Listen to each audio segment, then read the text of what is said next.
demak, davom etamiz. Bugundan boshlab mana shu ikkinchi kun 3-darsimizdan boshlab Stat 17 dasturidagi kodlar bilan ishlashni boshlaymiz. Buning uchun men hozir birinchi navbatda describe funksiyasidan foydalanaman.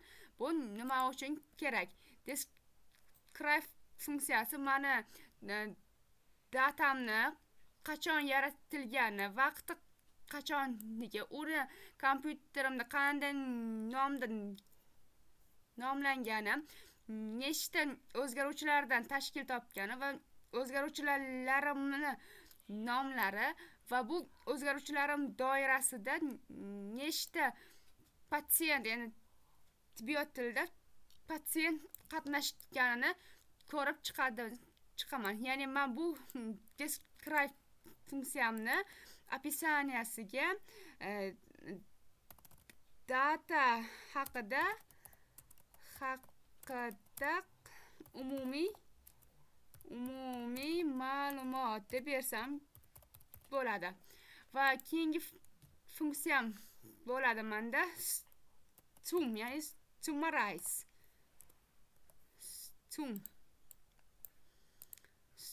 Sum funksiyam bunda ko'rib turganingizdek o'zgaruvchilarimni va undagi qatnashgan respondentlarimni yoki patsientlarimni soni, o'zgaruvchilarimni qanday o'zgaruvchilardan foydalanganimni va olib borilgan tadqiqotlarimni o'rtachasi, standart chetlanishi, minimali va maksimali keltirilar ekan. Masalan, yoshingiz degan o'zgaruvchida 101 nafar patsient qatnashgan.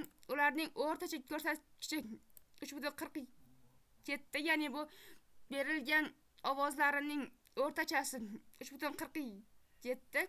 Standart chetlanishi 1,58. Ularning bitta savolga bergan javoblari minimali bitta, maksimali 7ta. Ya'ni bir xil savolga bir xil javob bergan odamlar minimal bitta va maksimali 7ta. Ya'ni bittadan 7tagacha bo'lgan odamlar ana yoshingiz degan o'zgaruvchimga berilgan Google formamdagi savolimga bir xil javob berishgan, yoki ularning bittadan 7tagacha bo'lgan patsientlarimning yoshi bir xil yoki teng oraliqda deb bersam bo'ladi.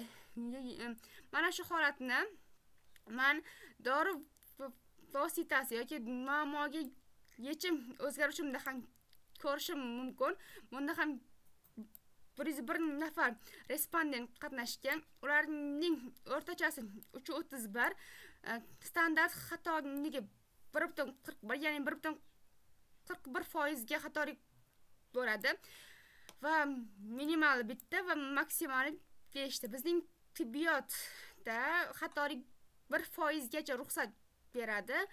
Qolgan sohalarda 5% gacha. Chunki 5% xatolikka ketadigan bo'lsa, bizning sohamizda kasalliklarni oldini olish yoki davolash, ma'lum dorilarning klinik oldi yoki klinik tadqiqotlarining o'tkazilishi bo'yicha keskin o'zgarishlar paydo bo'ladi va maqsadga erishilmaydi. Aksincha, kasalliklarning epidemiya yoki pandemiya bo'ylab tarqalib ketishi yoki dori vositasidan zaharlanish holatlari kuzatilishi mumkin. O'shaning uchun xatolik atigi 1% atrofida sodir bo'ladi.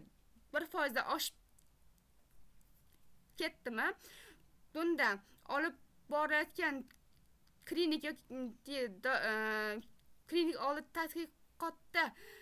tadqiqotning o'tkazilishida xatolik borligi yoki shu jarayonda qo'llanayotgan farmatsevtik preparatlarning saqlash muddatlarida xatolik borligini yoki dozirovkada xatolik borligini mana shu joyni o'zida ham ko'rib chiqsak bo'ladi. Endi menda hamma o'zgaruvchilarimning natijasini chiqardim va bizning tibbiyotda ma'lum bir so'rovnomada qatnashgan patsientlarimning sonini bir xil nega katta rol o'ynaydi, chunki natijalarim shunga qarab aniq chiqadi. Va men bu natijani qanday qilib Word holatida ko'chira olaman? Buning uchun men demak summarize o'zgaruvchilarni yig'indisi, o'zgaruvchilarning yig'indi holatda ko'rinishi deb bersam bo'ladi. Keyin men bularni qanday ko'chirib olaman? Buning uchun sdoc funksiyasidan foydalanaman. Bu sdoc degani Microsoft Word dasturi bilan Stata 17 ning o'zaro integratsiyasi yoki bog'lanishi deb aytiladi. Faqatgina men sdoc bilan bog'lashim uchun aynan sdoc funksiyasini Statadagi install yoki ustanovka qilgan bo'lishim kerak. Ya'ni bunda ssc install sdoc degan funksiyani oldin kiritaman va bunda menda ekranimda quyidagicha holat chiqadi. Bu degani men sdoc Microsoft Word dasturi menda allaqachon ustanovka bo'lganini va natijalarimni Wordga ko'chirishimda umuman muammo bo'lmasligini ko'rsatdi va buni men do faylini yozib qo'yaman. ms Microsoft Word dasturi bilan integratsiyasi deb bersam bo'ladi. Endi men integratsiyani qildim va men bu sum funksiyamni endi sdoc sum deb bera olaman. Va natija qanday bo'ladi?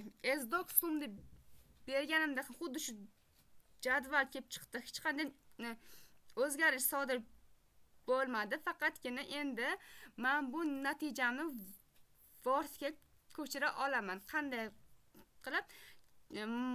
My file doc orqali ko'chira olaman. Men hozir my file doc tanladim va uje menda Wordga o'tkazish funksiyasi ishladi. Shu o'rinda aytib o'taman, agar sizda bitta my file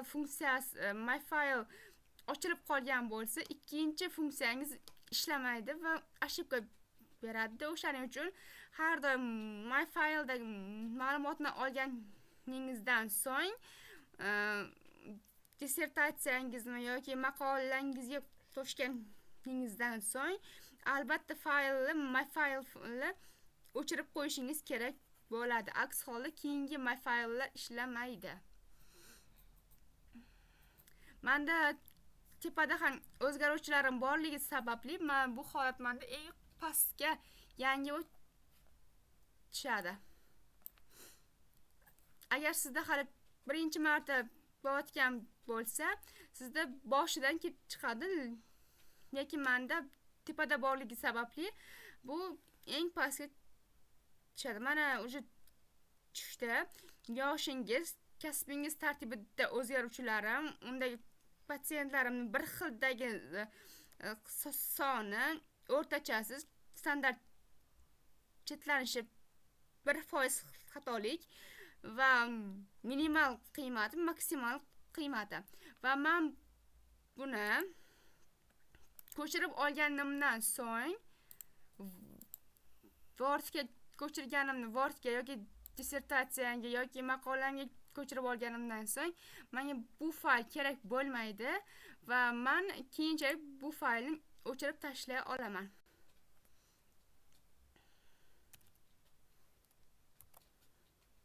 Ko'chirib oldim va endi menga bu my file funksiyam kerak emas.